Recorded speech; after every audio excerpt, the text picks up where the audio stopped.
Centro de Ciência e Tecnologia da Universidade Autônoma de Barcelona, é um pesquisador muito respeitado no mundo, é consultor do meio ambiente da ONU, trabalha em muitos lugares, um deles na Antártida, breve vai estar lá, né? Então é uma pessoa muito querida entre os ambientalistas do mundo, entre os etnoecólogos, entre os ecólogos humanos, e eu tive a felicidade de conhecê-lo e dividir um pouco da experiência lá no mestrado que ele coordena em Barcelona. Então, hoje eu me sinto muito honrado de estar recebendo essa pessoa, que a gente tem um carinho muito grande, muito obrigado. Então eu queria convidar primeiro o diretor da nossa universidade, o professor Dorival Pereira, está por aí, ele entrou aqui. Salve de palmas para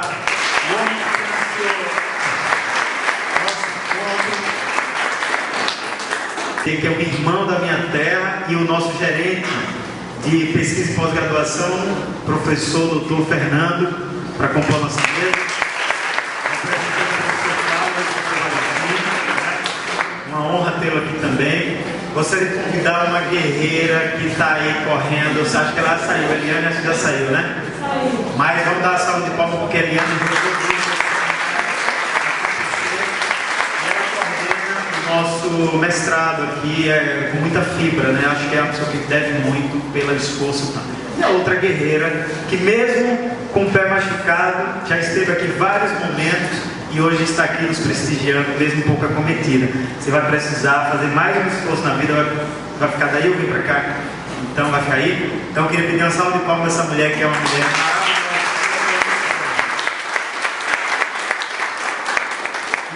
para compor a mesa o nosso convidado desta tarde, o professor Martim Boada Jucá. Por favor, professor.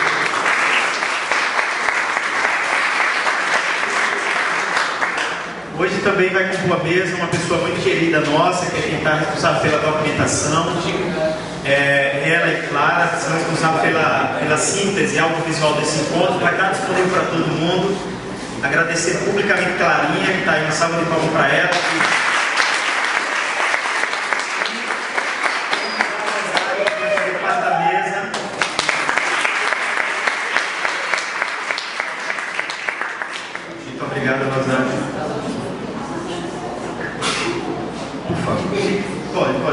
Pode sim, daqui a pouco eu te passo.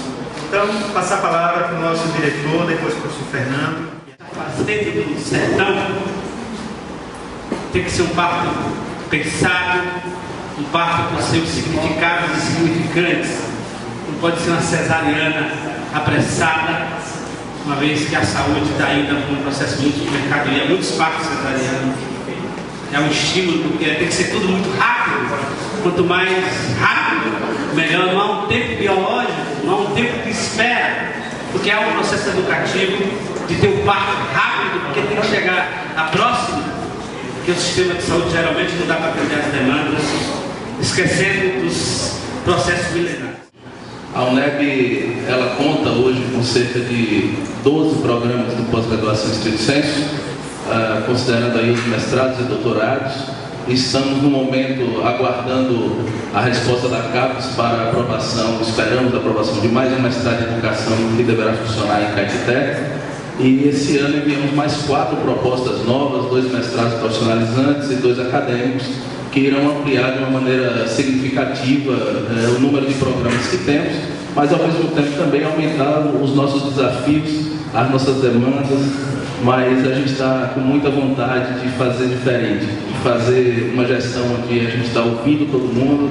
É um fórum realmente que tem acontecido com os coordenadores de pós-graduação, e isso reverbera para os professores, para os discentes e, enfim, para toda a comunidade do departamento, sabendo que a gente pode contar com o diretor de cada departamento, né, nesse empenho que a gente percebe para que esses programas possam se desenvolver da melhor maneira possível.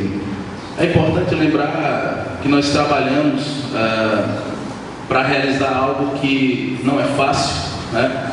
Dentro desse programa de ecologia humana, a gente tem uma coisa que eu acho fantástica, que é a própria diversidade do que é a ecologia humana.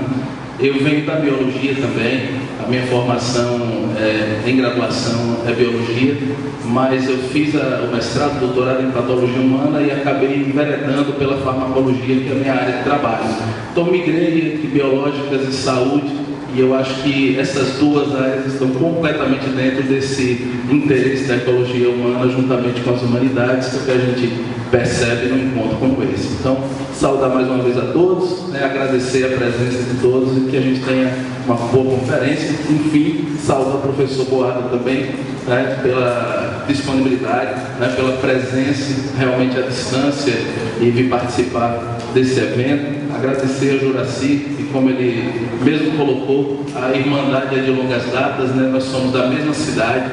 Me sinto muito à vontade quando venho a Paulo Afonso, a Juazeiro, professor de Jaguarari, né? E fiquei muito feliz, né? Não só de encontrar o Juraci, que eu já sabia que estava aqui, mas encontrei o Ricardo também. Tipo, já tem um grupo de Jaguarari aqui, Joelma também ali. E realmente é uma felicidade muito grande ver que as pessoas estão envolvidas e a gente está se encontrando, né, no ambiente da nossa universidade. Obrigado. Hoje, eu e ele, acho que nós dois somos dois doutores da cidade, a gente recebe muitos elogios assim. Agora tem um que nós recebemos recentemente de uma escolinha da Branca de Neve, não sei se você recebeu o seu diploma. Recebemos um título de agradecimento de crianças da pré-escola pelo exemplo. E esse é o meu mais importante título na minha biblioteca, né? E eu me sinto orgulhoso demais de ter ele como referência, né? Bem, eu queria, antes de passar a palavra para a nossa doutora, queria que alguém, as pessoas da comissão que estão aí, que estão aqui, por favor, se coloquem de pé aí. Estou vendo aqui. E passar a palavra para essa guerreira que sustentou o mestrado aqui a duras penas e agora está aqui conosco. Muito obrigado pela sua presença. A palavra da professora Clarice Merkel. Está querendo fazer eu chorar. Bom, pessoal, esse mestrado não é de uma pessoa, na verdade, ele é várias mãos. E um dia se deram, ousaram desafiar, ousaram dizer quebrar paradigma dentro da própria CAPES, porque a primeira resposta foi que não deveria acontecer porque todos eram jovens doutores. Mesmo assim, a gente arregaçou a manga, né? Na verdade, o mestrado de Ecologia Humana tem como pai verdadeiro, não é falso de inspiração, é o Juraci. Eu empresto apenas o meu nome na primeira leva para reconhecimento. Eliane assume, o professor Juraci assume a coordenação e a gente leva algumas rasteiras, tipo assim, olha, não é para ficar, mas acho que somos bastante ousados, né? Na verdade, o não para nós significa sim, tem que virar sim. E virou sim, está aí, já temos uma turma formada, o professor Dorival é mestre em Ecologia Humana, Gestão Socioambiental. Temos várias pessoas aqui que já defenderam o seu mestrado, o professor Lúcia, me ajuda quem está mais aqui que eu estou de costas. Tem um monte de alunos aí começando. Eu estou falando dos formados, eu vou chegar neles. Então nós temos. Falta só dois. Carleano. Tem um que falta que está ali, pode falar daí. Falta dois apenas. Já estamos passando para a segunda turma, estamos na terceira. E olha, não foi fácil não. Era para ter desistido na primeira, né, professor? A nossa porta bate no Ministério Público para inferir em assuntos acadêmicos. Respondemos, formamos a primeira turma com muito orgulho, né, professor Juraci? Eliane soma a gente num momento também difícil e eu fiquei na retaguarda com o Juraci, com a Eliane, e eu acho que está na hora da gente passar a bola para os jovens. Quem sabe os novos ecólogos não assumem a próxima gestão do mestrado de Ecologia Humana, gestão ambiental. E não podemos deixar de ressaltar o empenho do professor Valentim. A parceria, a porta aberta a cada agulha que nós passamos, a cada dor que o professor Juraci levou no seu coração, eu levei no meu, a professora Eliana somou toda essa dor, mas o professor Valentim foi indiscutivelmente um parceiro. Pró-reitores também não posso reclamar, falar.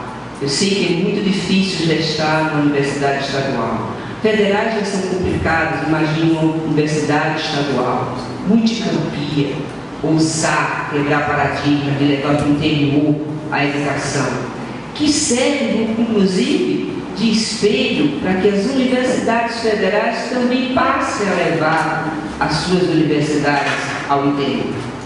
E os pró-reitores foram todos muito solidários. Primeiro, o professor Wilson e o professor Cláudio, só para se enlouquecer cada vez que a gente diz: professor, a gente precisa disso para amanhã. E o prazo? Não tem, professor, é sem prazo. O professor Fernando, eu me recordo, me permito dizer, a gente estava num sufoco para resolver um problema crucial. Eu falo o telefone dele, que me atende a esposa dele. Peço desculpa. Não, estou acostumada, vou passar para ele. E é porque é um telefone consorciado, uma coisa que eu não conhecia. E aí eu posso dizer o seguinte: é hoje esse evento que está acontecendo aqui, a gente está com professores internacionais, saindo dos seus países para vir privilegiar, somar esse evento. A própria terceira turma, que também se dedicou a formar esse encontro, nós podemos dizer assim, sem ser prepotente, que eu sou Juraci, professora Eliane, somos acima de tudo aquilo que diz que o nordestino é forte, claro, com os aparos legais, jurídicos, administrativos da Universidade do Estado da Bahia. Ou seja, nós fizemos história. Obrigado. Muito obrigado. Ele me convidou para ir a Barcelona, não sei se você lembra disso, para ver uma conferência sobre a história social das árvores. Como deve ser a história social das árvores? Foi a conferência que eu assisti que mais me emocionou. Eu passei a conferência toda, acho que foi em catalão a sua conferência, né? Me emocionou tanto, eu passei o tempo todo chorando, porque é de fato talvez uma relação que traduz muito o espírito da ecologia humana. Aí eu disse, depois terminou assim muito emocionado, eu abracei eles, eu só tenho um sonho. Queria muito que um dia meus irmãos brasileiros pudessem ver essa conferência. E ele disse, um dia eu vou. Boada passou quase 21 horas para chegar aqui.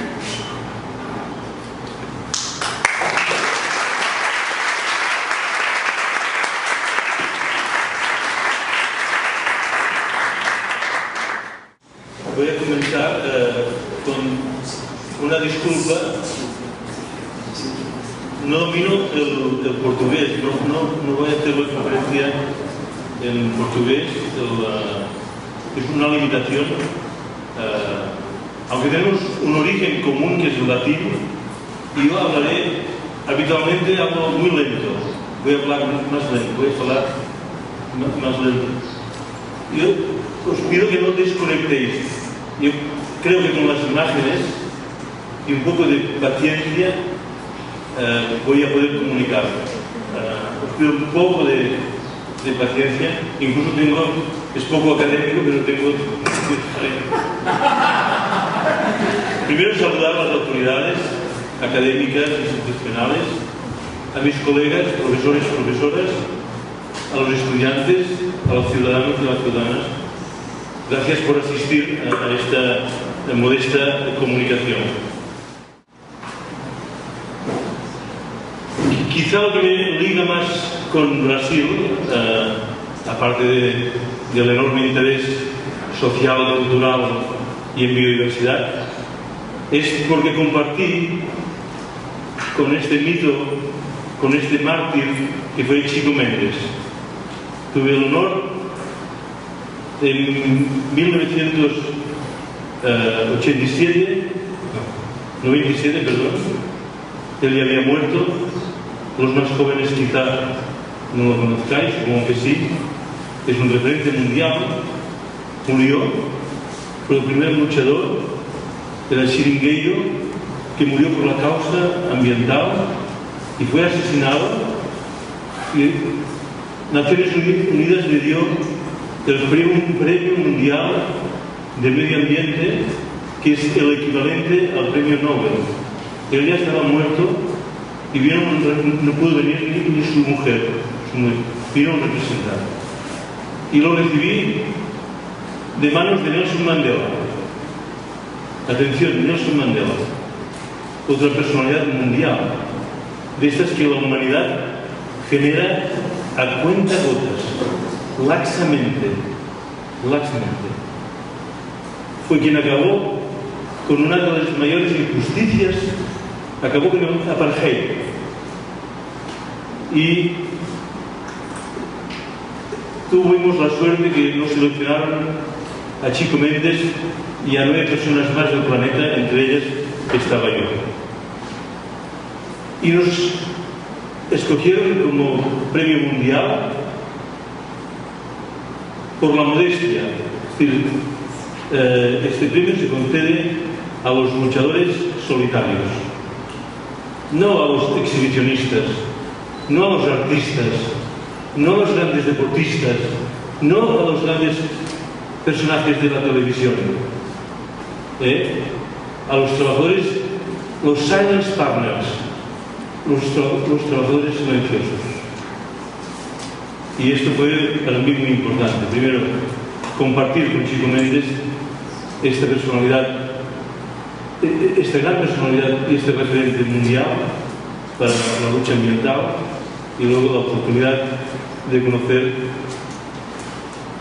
a Nelson Mandela. Jurassi, si tienen alguna queixa, Jurassi, no disimules. Si tienen alguna queixa, lo linchan a él, directamente. Es el culpable. Agradecerte muchísimo que me hayas invitado y darme esta oportunidad de asistir al primer seminario internacional de ecología humana, muy importante, porque la ecología clásicamente es, y voy a pisar ya el primer callo, no sé cómo es un callo en portugués, el primer callo de la tarde, pues voy a pisar el primer callo de la tarde. La ecología ha llegado a ser tan biologista y tan asocial que incluso puede tener, no siempre, una ideología de derechas, sin saberlo. Hay un componente ideológico. Cuando abandonamos la dimensión social en la ecología, tenemos el riesgo ya de entrar en una línea ideológica de extrema derecha, no de derecha. Sepáis que en estos momentos en Estados Unidos hay dos grupos mal llamados ecologistas, ambientalistas, que proponen la desaparición de la especie humana del planeta. Hemos sido tan malos, tan destructores, lo hemos hecho todo tan mal que invitan a sus hembras a no reproducirse, y su dialéctica es la desaparición de los humanos. Estamos en un contexto de crisis que no tiene precedentes históricos. ¿Sí? A gente pode começar falando que nós estamos en un momento de crisis sin precedentes. No podemos estar tocando la flauta o el violín mientras se está quemando el bosque. A gente não pode continuar fazendo música, tocando violino, flauta, enquanto a floresta fica prendida a fogo. Queima. Hay una urgencia, no podemos limitarnos a estudiar el comportamiento reproductor de las lagartijas de la selva sin entender esta dimensión social de cambiar el modelo social. A gente não pode continuar estudando o modelo reprodutivo das lagartijas enquanto... Porque es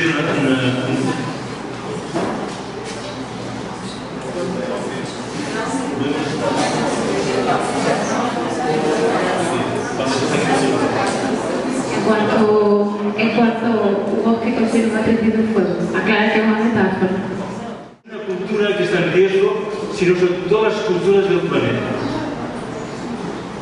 Y no podemos comunicar como estoy haciendo yo, apocalípticamente, como estoy haciendo, ya me confieso, porque este mensaje apocalíptico produce etológicamente,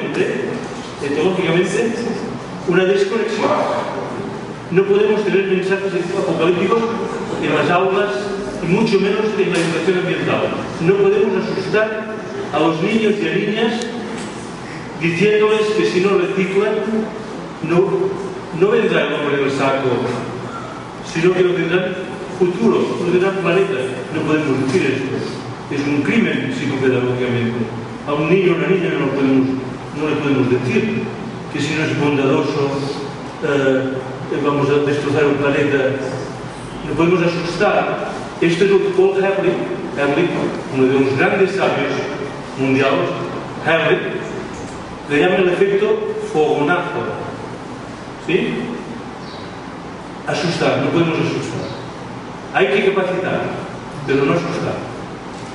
Principio de Margaleta. Si damos información solvente y seria, el destinatario va a multiplicar la eficiencia y sus decisiones. Si informamos mal y comunicamos mal, vamos a restar. Por lo tanto, es clave capacitar objetiva y coherentemente. La capacitación es clave en este proceso, en este necesario proceso de cambio. En Barcelona, en mi ciudad, en mi área metropolitana, el consumo per cápita por persona diario es de 30.000 kilocalorías per cápita diario. 24.500 en movilidad, en hecho consumo, y 25.000 en endoconsumo metabólico. Si mañana, idealmente, utópicamente, este 80% de seres humanos que viven con el 20% de los recursos del planeta se levantaran con el mismo consumo que nosotros, necesitamos seguro 2 planetas Tierra más. Por primera vez en la historia de la humanidad, la equidad no es posible. No en el sistema distributivo económico, sino en el modelo de consumo. ¿Va a ser posible? Claro que sí, subvirtiendo, cambiando el modelo. Es una revolución. Esto nos dijo Nelson Mandela cuando nos entregaron la placa del Premio Mundial. Estuvimos 15 días en Sudáfrica y estuvimos con él en su casa.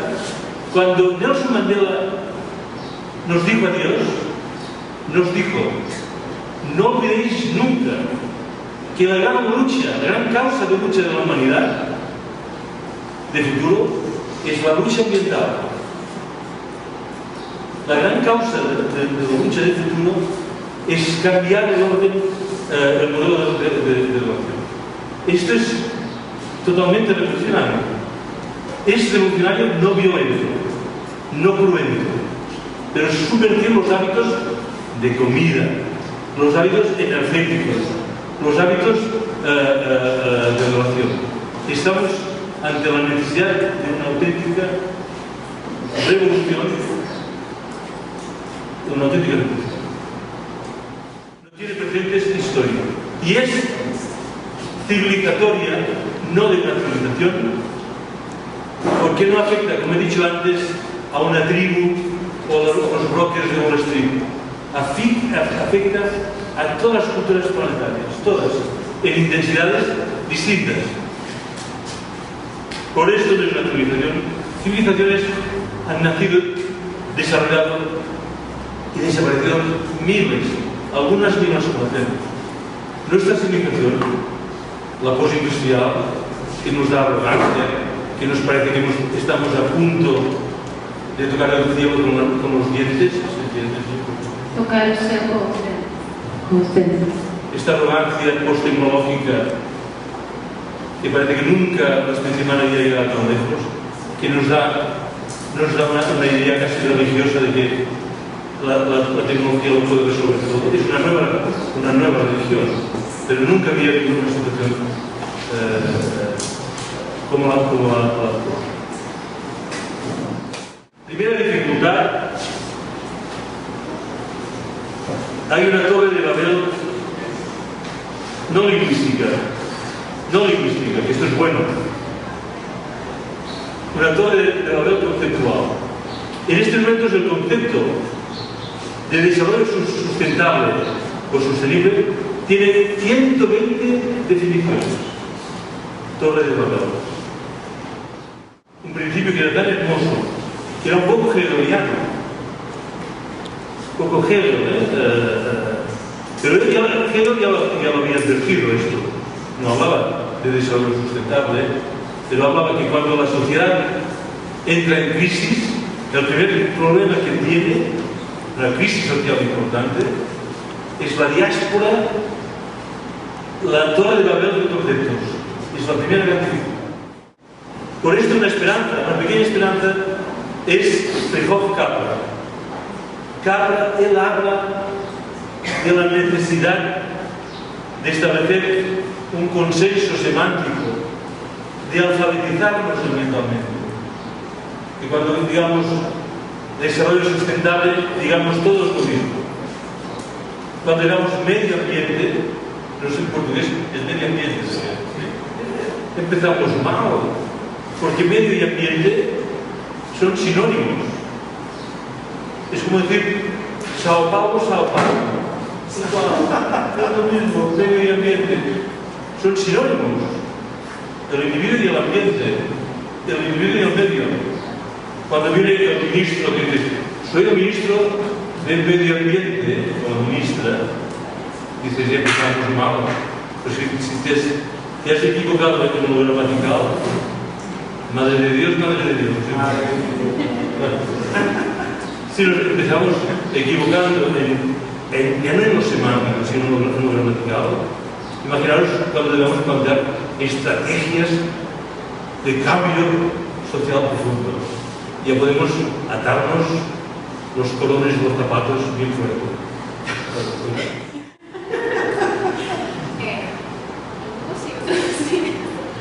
Atar os cordões do sapato. Atar os cordões do sapato. Bien fuerte. Bem forte. Del cambio climático, yo muy rápido, porque de hecho tenía que hablar de los árboles y su dimensión social. En estos momentos los árboles, que el mismo Margalef, un gran ecólogo europeo, seguramente uno de los más conocidos, si fuese un futbolista sería un Ronaldinho de la ecología, o un Messi de la ecología. Pues él decía, murió hace unos 8 años, decía, para entender un árbol no es suficiente siendo científico, no es insuficiente, necesitamos un poeta. Es tanta la complejidad que la ciencia queda alicorta. Unas asas cortas. Cortas. Necesitamos un poeta para entender el árbol, además del conocimiento. Pero ahora, en este momento de crisis, los árboles y los bosques nos están ayudando a entender como el problema más notorio de este momento existencial, del cambio, del calentamiento global. Los árboles son los primeros indicadores de los bosques de este cambio. Si aplicamos metodología apropiada, nos están ayudando a entender cómo el problema del cambio climático es irrefutable. Hay gente que sobre todo los periodistas, los jurnalistas, cuando nos entrevistan a los científicos que trabajamos en cambio climático, lo primero que preguntan, ¿usted cree en el cambio climático? Les preguntan. Yo normalmente respondo, es como si me preguntara si creo en la ley de la gravedad. No es una cuestión de fe esto. No es una cuestión de fe. El 999 por 1000 de los científicos que trabajamos en cambio climático estamos absolutamente convencidos de esta realidad tan importante, tan grande. Ahora, demostrarlo, hay registros meteorológicos, esto es la zona donde trabajo yo, en 50 años la temperatura ha aumentado 1 grado. Vamos bien, vamos bien. ¿Está comprendiendo? Y los árboles y los bosques nos dan la evidencia científica de este cambio. Nos dan, y lo voy a mostrar muy rápidamente.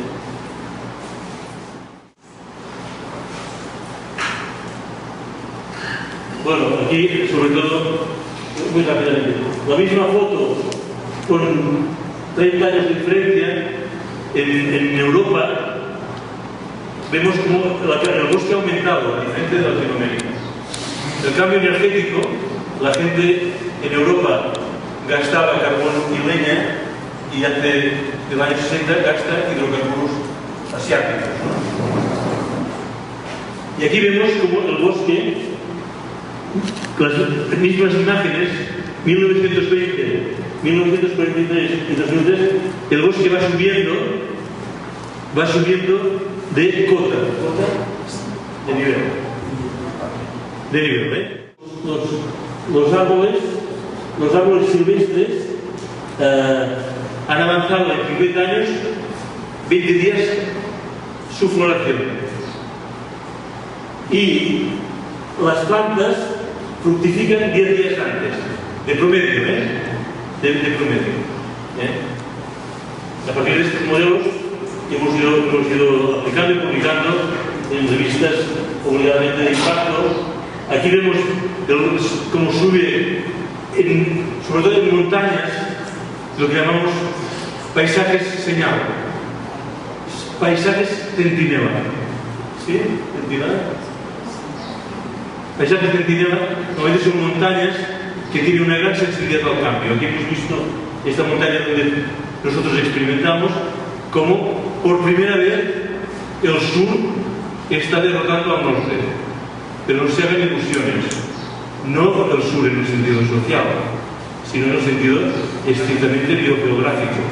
No se ilusionen, no se me ilusionen. No sur, agora a gente tem a oportunidade de estar melhor que no norte a causa de que as árvores lá estão crescendo mais e aqui estão crescendo menos. É isso? Las especies mediterráneas del sur, aquí vemos, es una imagen del año 69 y otro del 2001, y las especies esclerófilas mediterráneas están subiendo y desplazando las especies del norte, eurosiberianas. Fíjense, el Mediterráneo biogeográfico son bosques escleróficos, parecidos a la Laura Silva y a la selva. Son este verde oscuro. Este es el bosque mediterráneo, que son cuerpos, fagacias, que ustedes no tienen, pero sí que hay, y hay en Centroamérica, en México y en Estados Unidos. Son esclerófilos de la familia de las fagacias. Y son siempre verdes, todo el año están verdes. Y el verde claro son el árbol por excelencia de Centroeuropa, que está desde la Siberia rusa hasta Francia, digamos, que es el Aie, Fagus silvaticus. Entonces vemos como el bosque mediterráneo va asfixiando los conjuntos de bosque eurosiberiano. La estrategia es bonita de explicar, pero es un poco larga. Aquí vemos con estos círculos rojos como el bosque mediterráneo va rodeando los conjuntos eurosiberianos y como los va asfixiando. Só uma coisa que eu acho que a maioria que conhece Quercus é o carvalho, né? Ele está colocando que os bosques mediterrâneos são hegemonicamente marcados por grandes populações de carvalhos e estão, por um bom tempo, sempre verdes, se parecem muito com as nossas florestas, com a espécie diferente. Porque aqui conhece Quercus mais como carvalho.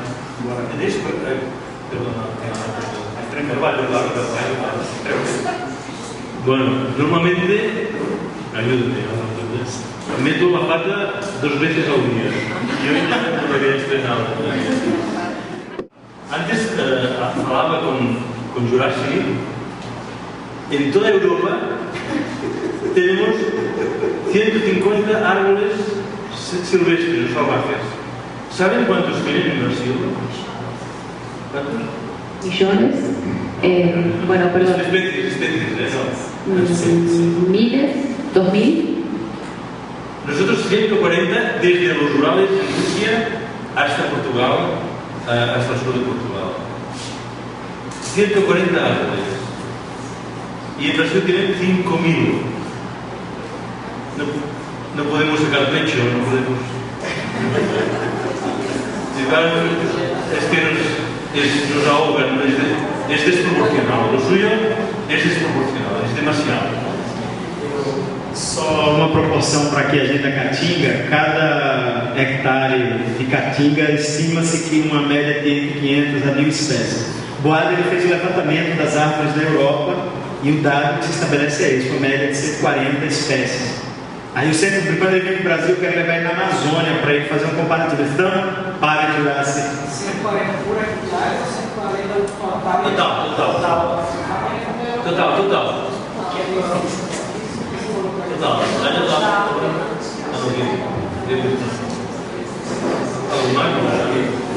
Entonces, en la línea de lo que decía al principio, a través del cambio climático, a través de los árboles, podemos utilizar los árboles, la dimensión social y cultural, para motivar, para aumentar el conocimiento. Y esto es lo que voy a formular en nuestra teoría y nuestro trabajo, la dimensión social de los árboles. Voy a presentar una nueva taxonomía sistemática, no ortodoxa, no biológica, sino social de los árboles. Otra manera de clasificarlos en función no del uso, sino de la percepción social. Este es además lo voy a dejar aquí, esta disposición, el PowerPoint. Si lo queréis, lo podéis copiar. Esa es la estructura de todo el mapa conceptual. Este es un mapa conceptual de los.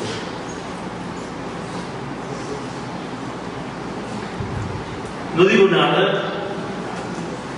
comentando que los árboles y los bosques han tenido en todas las culturas, o en casi todas las culturas del planeta, una significancia religiosa, cultural, mágica, en la cosmovisión de los pueblos.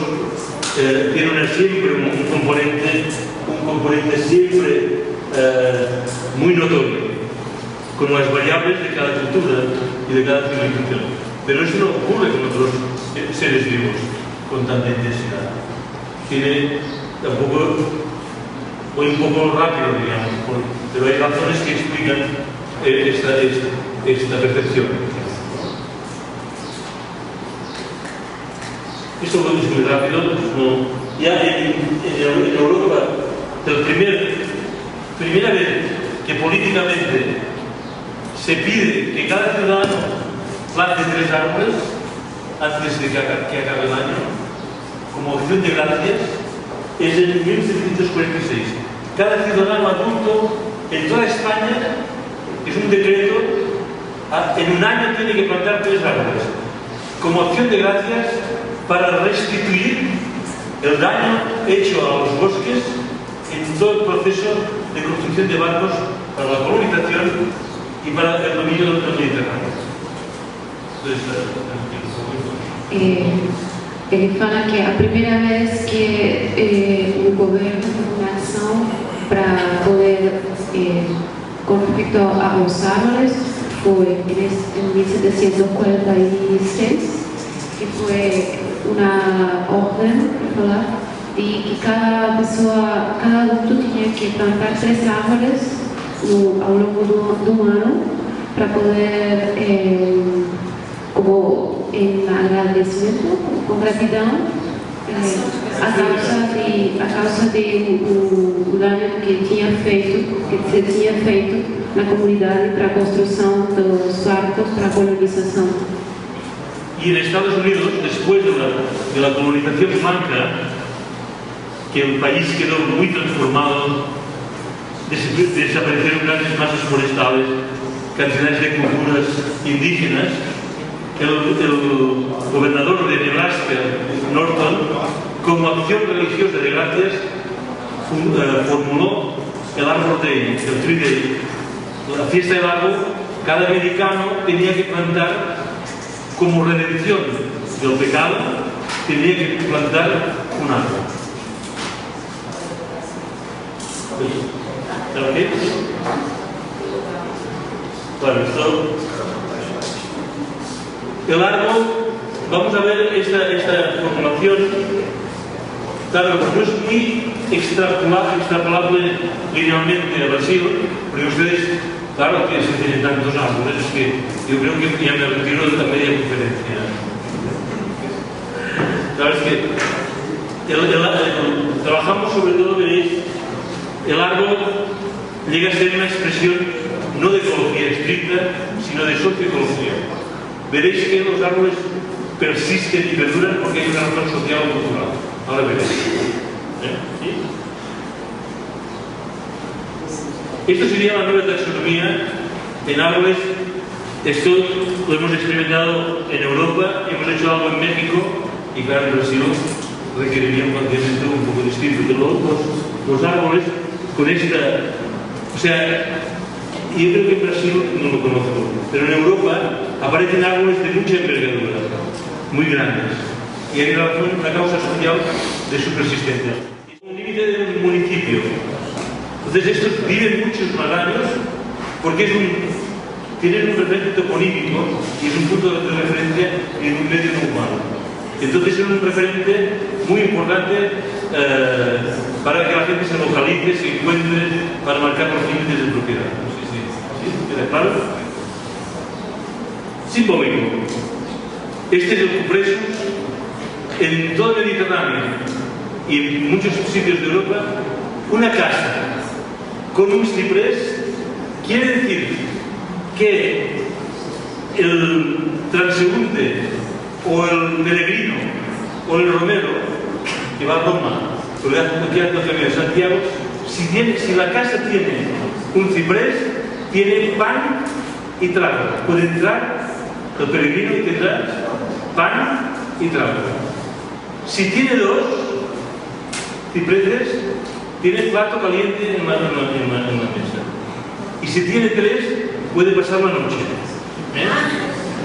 Es decir, este mensaje, aparte de que tiene un gran interés ornitológico, aquí crían muchas aves, pero no me entiendo más, pero tiene este valor y van a tener siglos estos árboles.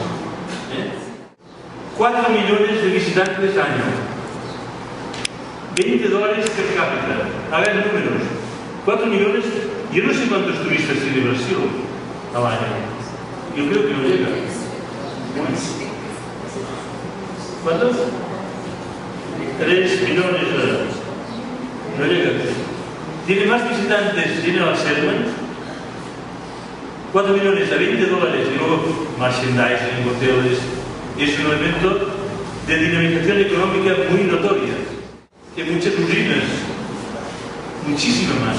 Los jóvenes, el ecoturismo, prefieren ir a ver esto que la iglesia barroca o románica o gótica. Los jóvenes van más, el ecoturismo valora mucho más este tipo de esto se llama efecto pote de miel. Efecto atractor muy relevante y muy sostenible. Ornamentales. También el valor ornamental de los árboles es un tema muy conocido, y hay una tendencia, cada país, a tener árboles monumentales autóctonos, curiosidades de otros continentes. Bueno, es un tema también muy interesante, no me entretengo más. Luego hay estas estructuras en dehesa, por ejemplo, esto es una dehesa de plátanos y es muy importante para la ciudad donde está. Es donde hay los grandes encuentros sociales. Las ferias, los encuentros de rock, los conciertos, se hacen siempre en un espacio con el árbol.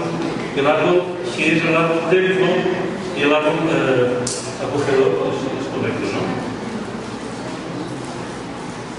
Esto es muy portugués también, es verdad, doctora. Son las dehesas Fíjense, esto es Puerto Suber, es algo muy interesante, produce el tapón de las botellas de vino, ¿sí? Pero muy interesante desde el punto de vista de la ecología, porque es un ejemplo de ecosistema construido humanamente, ¿sí? Es un ejemplo de ecosistema construido. Es donde hay más biodiversidad. En el sur hay lobo, lince, gamo, hay ciervo, cantidad de especies, águila imperial.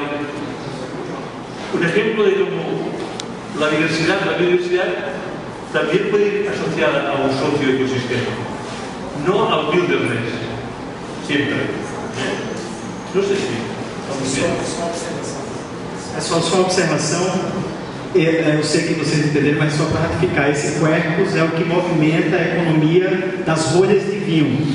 Então, todos os vinhos que a gente toma tem um pedaço dessas árvores que movimentam parte da economia na Europa, particularmente na Espanha. Então, é um Quercus muito importante.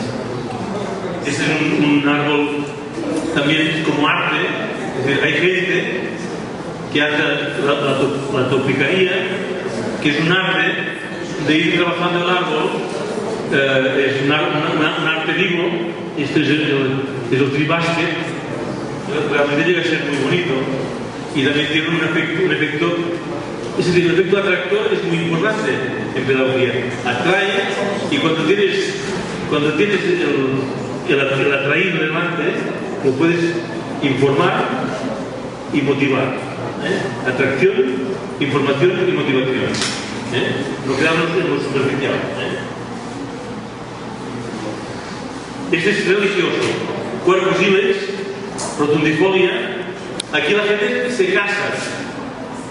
Es el árbol templo. La idea de que quedas más bien casado. Sí, está bien, está bien casado. Porque você se casa melhor se se casa debaixo de uma árvore. Es el árbol templo. Bem casado.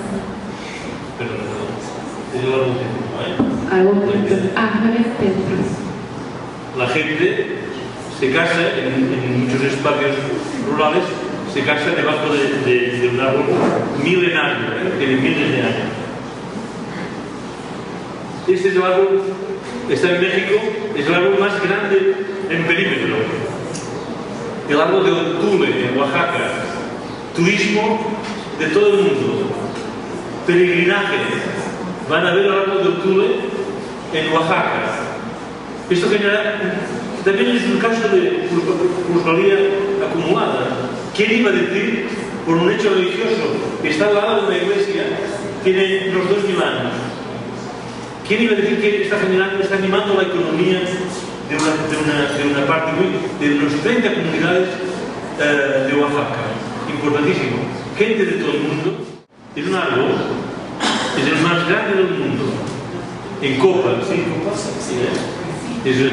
La gente, el turismo de todas partes del mundo que va a visitar, ahora van a visitar más de esto que una pagoda, por ejemplo.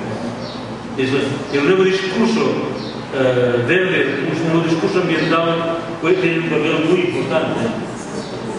Este es el baobab en Senegal, tiene sentido, entierran los muertos debajo y es la idea de que el muerto queda absorbido, y es verdad, porque el calcio, el fósforo, el muerto sigue vivo, continúa vivo dentro del árbol, porque en realidad es verdad, bioquímicamente es verdad, es una perpetuación también es contemplar un árbol de estos es sensacional, y si lo abrazas, yo no esotéricamente, pero si abrazas un árbol de estos, te da una energía extraordinaria.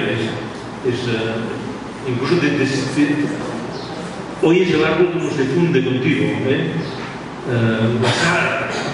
La savia hoy es como. Lo digo como científico esto. Político. En Euskadi, en el País Vasco, los diputados hacen un juramento a este caballo, un caballo, que era un símbolo político excepcional. Histórico, esto es la ceiba, esto está en México, en Veracruz. Aquí es donde Hernán Cortés el primer colonizador de México, ató el barco. Y hay gente que lo adora y gente que cada año quiere quemarlo en México. Hay atentados, Son dos tendencias, los hispanistas y los no hispanistas. Pero no vamos a hacer política ahora. ¿Cómo? Ele fala que esse árvore é a árvore onde Cortés, que foi o primeiro colonizador de México, atou com o cordeiro, uma corda, seu barco. Então, o que acontece? Tem atos de violência contra ele e atos de veneração ao mesmo tempo, não? De corrente hispânica, corrente não hispânica. Este atractor de proteína. La gente sencilla del mundo rural en Europa ha tenido largos periodos de hambruna. ¿Sí? Fome. Longos periodos de fome. En Europa, la historia que explicamos a los niños y niñas es una mala historia porque siempre hablamos de reyes, de marqueses, de políticos, de literatos, pero el pueblo no sale en ninguna parte. El pueblo, el 99% de la población, durante siglos ha pasado hambre. Durante siglos, gran parte de la población, 90% de la población, tiene pasado fome. Y eso no he falado en las escuelas para las crianças. Las crianças se habla de políticos, de literatos, de personas que escriben libros, mas no del povo. Este es un árbol centenario, un Juniperus fenicia, que tiene cientos de años en este rancho. Atrae las aves migrantes. Tiene un gálbulo con el fruto en gran cantidad y cuando migran los túrdidos, los multicápidos, se concentran cientos y cientos y los capturan en grandes cantidades y los conservan para todo el año con grasa de perro. Ele fala que são árvores que atraem esses pássaros migrantes que fazem as migrações e que então eles capturam grandes quantidades desses pássaros e conservam eles com gordura de porco para poder ter comida o ano todo. Falando isso do fome, não falando. Este también es un árbol para capturar aves, lo han ido modelando. Y aquí se capturan los colúmbidos. Colúmbidos son las palomas. Pombas. Pombas, con una estrategia muy interesante. Este es el productor del árbol más viejo de España. Tiene 4.000 años y produce aceite. Ha producido miles de toneladas de aceite. É a árvore mais velha, que tem 4.000 anos na Espanha e produz óleo, aceite e óleo. Porque hay confusión con el nombre de los árboles. Los portugueses y los españoles, cuando iban poniendo nombre a los árboles, sobre todo los frailes, ponían nombres de árboles ibéricos o europeos. Y hay un lío aquí tremendo, hay un gran lío. El más grande también son castañas, castañas sativa. Tiene un valor, porque sepan que en España y en Portugal y en Europa la papa llegó, no se socializó hasta el siglo XIX. Papa é batata. Ele fala que até o siglo XIX eles não tinham batata porque é americano. Entonces, el carbohidrato más importante en la península ibérica, por lo menos en España, era sobre todo, por un lado, la castaña y la manzana. Maçã e castanha, então, foi sempre foi até o siglo XIX o carboidrato mais importante da alimentação. Pero la manzana no como fruta, No como frutas. Era como hortaliza, como harinácea. Este es el árbol más grande de Europa, también es un castaño, en Sicilia. Así que es un cadáver, está muy mal ya, Pero miles de peregrinos cada año, bajo el volcán Etna, generan una cantidad de recursos espectaculares. Es una religión. He visto muchos aquí, en Bahía, sombreadores para el ganado. He visto mucho, ahora viniendo, he visto muchos preciosos viniendo de Salvador hasta casa, hasta Pablo. Son árboles para hacer sombra para o gado, sombreadores. Papel muy importante. Y los campesinos, en el caso de muchas regiones de España, cuando hacen un trato, cuando venden un buey o una vaca o un porco o casan una hija, hacen un trato aquí debajo. Aquí en Europa hay costumbre de fechar un acuerdo económico o, por ejemplo, casar una filla embaixo de una árvore. El trato queda más... un porco o casar una filla. El trato es mejor, siempre. Es el árbol técnico, es el árbol cierra mejor el trato. Este es el algarrobo, el Ceratonia silvicua, que esto es muy importante. Esto, fijaros, en Barcelona tenemos un arquitecto muy universal que se llama Gaudí. Entonces, cuando construyó esto, no cortó el árbol. Gaudí no sigue nunca las formas lineales geométricas, siempre utiliza las formas de la naturaleza. Son mucho más importantes. ¿Sí? Gaudí, que é um arquiteto muito conhecido catalão, que tem parte de sua obra em Barcelona. Isso é uma foto do Parque Güell, que é um parque que está cheio de arte dele. Não cortou a árvore, sino que trabalhou junto com ele. E que tem em sua obra, Gaudí trabalha não com linhas direitas, rectas, sino com curvas. Sí, exacto, curvo. Tenía también este árbol, lo hacía algarrobo, que era combustible para los animales antes de llegar los combustibles fósiles. Era muy importante energéticamente. Estos son productores en las casas de campo, tienen estos salix para producir los cestos y los utensilios para trabajar en el campo. ¿Sí? Es el Salix vivinalis fragilis, y esto sería el productor para realizar los procesos. ¿Sí? Eu acho que o pessoal está entendendo, né? Quando eles vão entender, está claro. Este es un árbol madre semental que es generador de semillas, y el que está debajo es mi hijo, no es mi filho. Porque a pessoa que estava embaixo era o filho dele. Esto es un árbol genotopo muy importante aquí, nidifican muchas especies de aves. Perdón, no comprendí. ¿Por qué llamas árbol madre? ¿Qué árvore mãe? Sí. Semente. Porque son, si te fijas, es productora de muchas semillas. De hecho, todos son hijos suyos. Los otros árboles que ves son filhos de él. Claro, porque han persistido. Hay una causa religiosa o cultural. Han persistido porque ha habido una razón que ha frenado. En épocas de hambruna, en épocas que se cortaban, que se hacía carbón, ha habido una razón cultural, mágica, religiosa que los ha protegido. Sin una administración por el medio. Los habían visto como algo religioso, y llega el hombre blanco y lo obedece y nada más.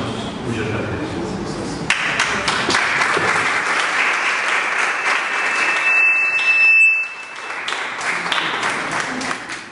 Es muy importante, es la figura de Cristo, el árbol de Jesús, y realmente es muy interesante y muy respetados. Si hay un parque nacional, ¿conoces el Parque Nacional de Yosemite? Interesantísimo, y es género yucca, es una yucca, pero muy interesante, porque es la imagen, en realidad es la silueta de Jesús, crucificado, Es una yuca. ¿Conocéis las yucas? Mandioca. Mandioca. No Brasil, yuca se chama mandioca, macaxeira ou aipim. Fíjate. Tiene 3 nomes. Caramba. Perfecto. Depende da região do país. Correcto, magnífico. Foi muito interessante com a sua apresentação. Estava agora a lembrar, no caso da arte de bonsai, conhece a arte de bonsai? Das árvores de miniatura? Sim. Bonsai. Será que esta arte surgiu pela necessidade que tivemos de trazer as árvores para dentro de nossa casa e por isso construímos árvores de miniatura? Será uma outra forma de nos apropriarmos da natureza longínqua?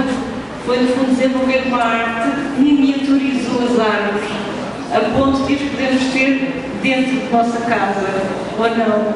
Essa é uma questão que eu vejo me lembrar. Yo trabajo normalmente con árboles salvajes o silvestres, siempre. El bonsai viene desde la cultura, como tú sabes, nipona, zen, etc., ¿no? Y yo sufro un poco con los bonsai, me encuentro un poco de constricción, no sé si me explico. Y están torturando, están estrangulando las raíces. Pero ellos, la cultura nipona, tiene una relación religiosa con ellos. Y en Occidente hay mucha gente que lo practica. Y parece ser que es relajante. Pero yo trabajo siempre con formas salvajes, siempre con lo que se encuentra en la naturaleza. Y el bonsai hay auténticas obras de arte, ¿no? Hay de una gran belleza, ¿no? Pero me hace sufrir un poco, No sé si te hace eso. Acho que só para reforçar, ele sofre um pouco a cultura do bonsai, embora saiba que na cultura nipônica tem algo do sagrado, mas essa ideia de trazer a árvore para dentro, sangrar as raízes, torturar a árvore para tê-la, o incomoda um pouco. Acho que todo mundo aqui... Eu gostaria de saber a sua opinião sobre um aspecto que me parece interessante. Há uma curiosidade pessoal. Mostrou a azinheira, não é? A azinheira da zona de Extremadura espanhola, que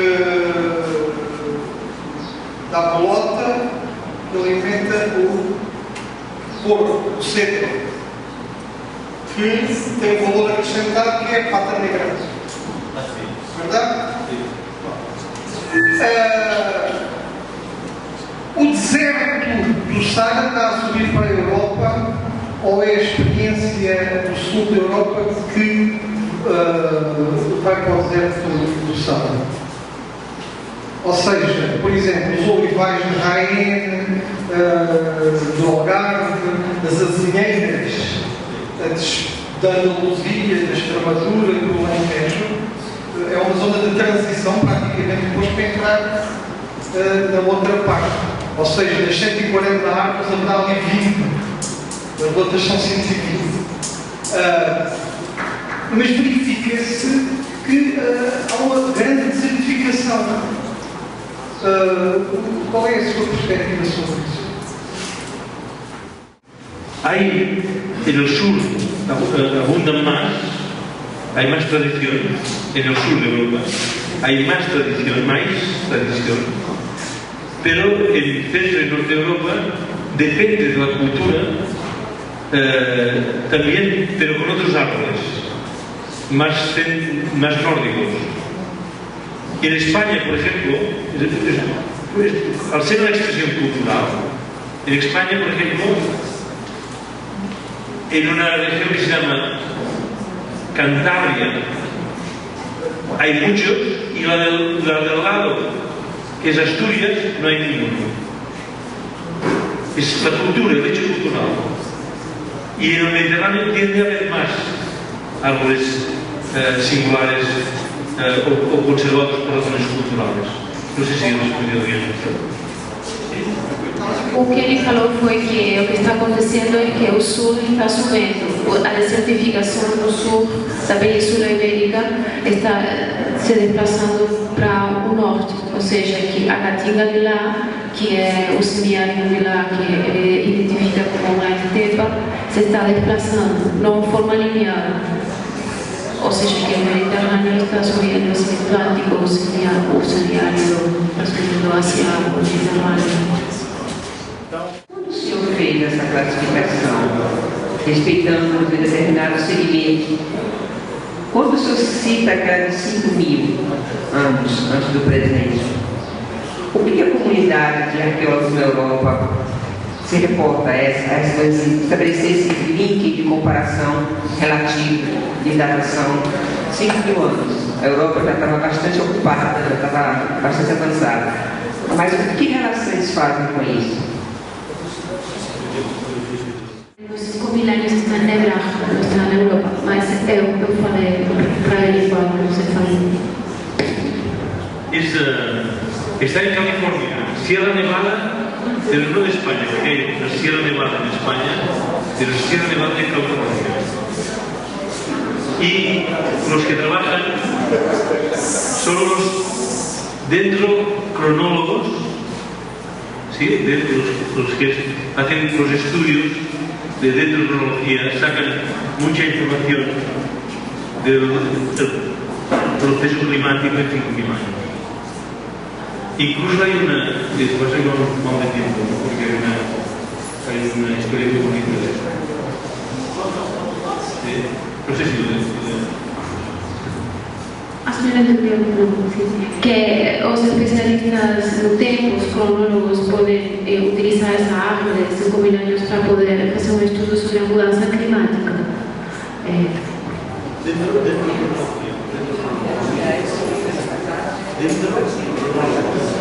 Dendrocronólogos.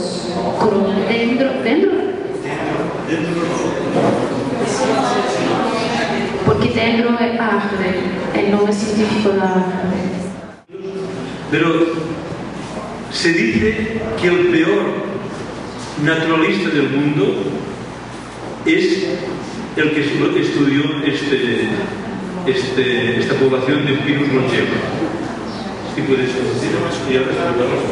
Quería claro que o cientista que fez o estudo sobre essa árvore é conhecido como o peor cientista. Era un estudiante, era un geólogo que estaba estudiando el fenómeno glacial, el glacialismo en esta zona de Sierra Nevada, año 72, no hace mucho, y cuando todavía no era descrito, año 72, no era conocido este bosque. No sé si se entiende.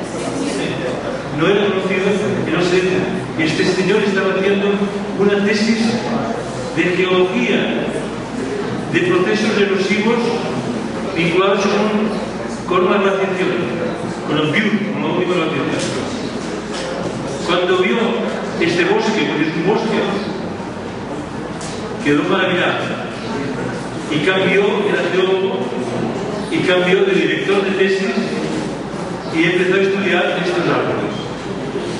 Y lo primero que hizo por esto, le consideran el peor naturalista de la historia, y sale en muchos libros, en la frase introductoria de los libros lo citan. ¿Saben qué hizo para estudiarlo? Lo cortó, lo mató. Para estudiar el sujeto lo mató. ¿Se imaginan? Lo mató, lo cortó. Y pidió autorización al Servicio Forestal americano y le autorizaron. Estos americanos.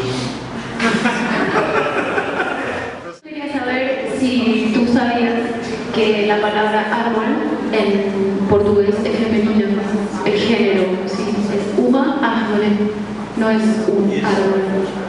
La palabra árbol es una palabra femenina en portugués. ¿Vos sabías eso? ¿Tú sabías eso? Muy satisfecho. ¿Por qué? No.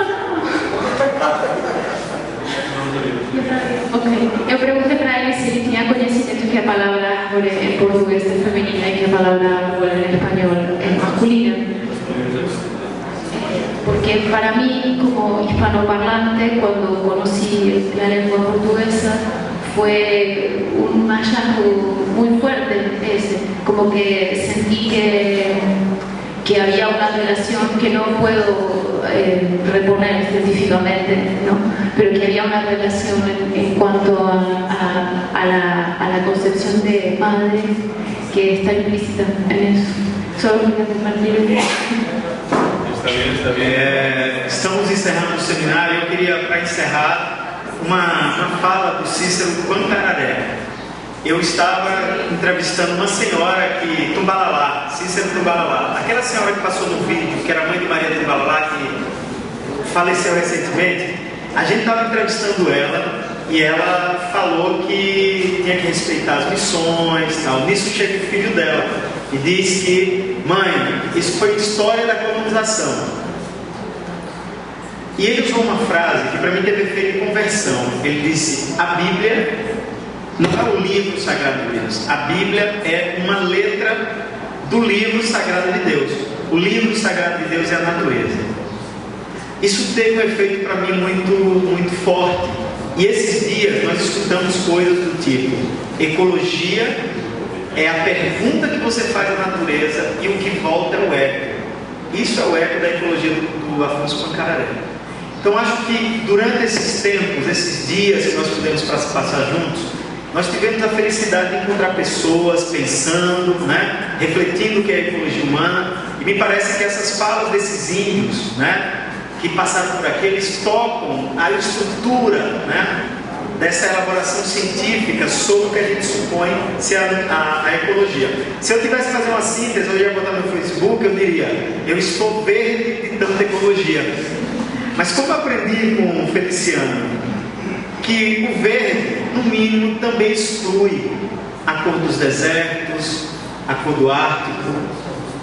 Então acho que esse seminário, ele serviu como um encontro, uma celebração, para pensar uma área de conhecimento que nos interessa, por isso que nós estamos aqui. Então eu queria imensamente agradecer a todos vocês que toparam a realização desse seminário, e de coração agradecer a meu amigo, uma pessoa que eu tenho uma admiração enorme. E eu mandei para ele um texto esses dias, porque na minha cidade tem um Tamboril. Quando eu voltei agora, o Tamboril tinha morrido. E eu fiquei muito triste. Aí escrevi um texto, A Morte de um Monge Sagrado, e mandei para ele, porque foi nessa palestra que eu pude perceber que a humanidade se relaciona, desde os tempos mais primordiais, com esses nossos irmãos, que são as árvores. E o Boada, ele teve a sensibilidade de, na caminhada dele, olhar cada tipo de relação e como nós poderíamos falar de uma outra forma, de uma outra taxonomia. Eu acho que o que ele abre a palestra dizendo: eu estou falando de uma outra taxonomia. Quem está falando é hoje um dos maiores ecólogos do mundo. Tem mais de 150 livros publicados, artigos publicados em várias revistas internacionais, qualificadas, indexadas. Então, quando a gente escuta de uma pessoa com a autoridade ambiental do Boada, que teve a sensibilidade, que foi premiado, né? Dois foram nesse período que o Chico Mendes ganhou o prêmio da ONU. Ele foi a segunda pessoa que ganhou o prêmio e teve a felicidade de conviver com Nelson Mandela. Então hoje nós tivemos a felicidade de estar com uma autoridade, e eu acho que ele nos fala de uma coisa que fecha esse nosso encontro. Vamos nos autorizar a falar de outras taxonomias. Isso não quer dizer desprezar a taxonomia clássica, a construção científica da biologia, muito pelo contrário. Agora, nós não estamos mais obrigados a nos submetermos a essa tirania científica de nos calar perante a evidência de uma ecologia social, de uma ecologia que é produzida nas relações, na história da humanidade. E acho que a história social das árvores é esse eco pela liberdade do pensamento. Então estejamos livres para pensar a ecologia no século XXI. Muito obrigado, Boada. Muito obrigado a todos vocês. La poca ortodoxia que había cerrado el acto de las dos palabras. He dicho que para entender un árbol y un bosque no es suficiente con la ciencia, se necesita un poeta. Tenéis o poeta, es una maravilla, ¿no? Eso es maravilla, el poeta, lo tenéis aquí, ¿no? Y luego es un poco de ironía, se entiende, un poco de brincadera. Me ha hecho un elogio inmerecido. Yo sé que cuando hay un elogio como el que me ha hecho yo, metabólicamente engordo. Es un aumento de líquidos, o sea que es una mama jugada, son 100 gramos de líquido, pero ha sido fantástico poder estar con vosotros. Una maravilla. Muchas gracias.